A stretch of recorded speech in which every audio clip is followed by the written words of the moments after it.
আমি এখন উল্টা করলে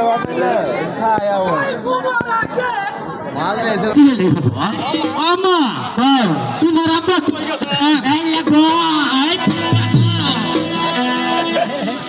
আমার আব্বা হয় না তোর আব্বা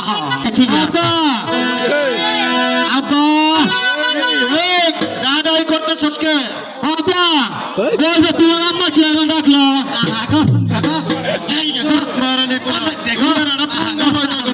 বাবা আমি তো বুঝাবো তোমার মাও দেখি নেই আমি মনে করছি আমার মাও তোমারও তোমার মা ছাড়া তো আমি দাবি রাখলাম আমি মনে করছি এটাই তোমার মাও এই সাহারে ফুলা কথা হলো এই পুঙ্গা আমার মান সমানে যাচ্ছিল না গো পুঙ্গা গো